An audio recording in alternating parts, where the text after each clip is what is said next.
కార్యసిద్ధిని చేయించుకోవడానికి మహావిష్టమైనది ఈ కార్తీక మాసం సోమవార విశిష్టత.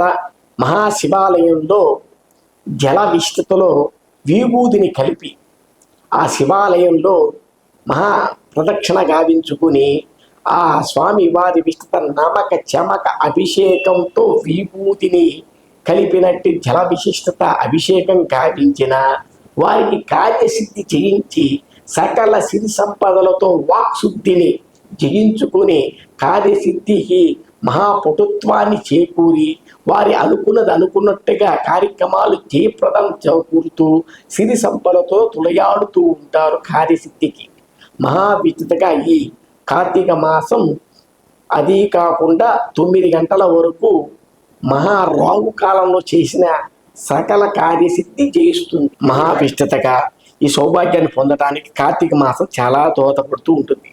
ఈ స్వామి వారు మహావిష్టతగా శివాలయంలో ఎందుకోసమయ్యానంటే కార్తీక సోమవారం విష్టత మహాపటుత్వాన్ని చేకూరుతుంది.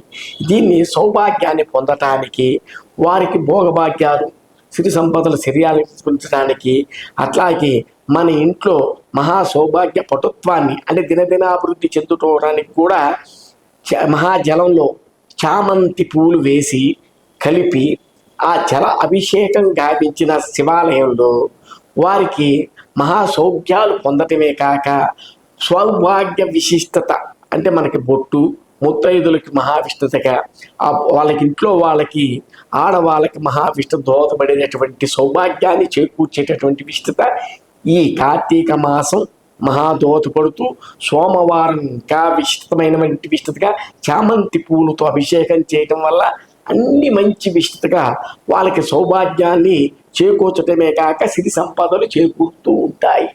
ఇది సౌభాగ్యాన్ని విశిష్టతగా. దీనికి మార్నింగ్ పూట 9 లోపు చేసుకోవటమే మంచి విశిష్టత, ఉత్తమమైన విశిష్టత.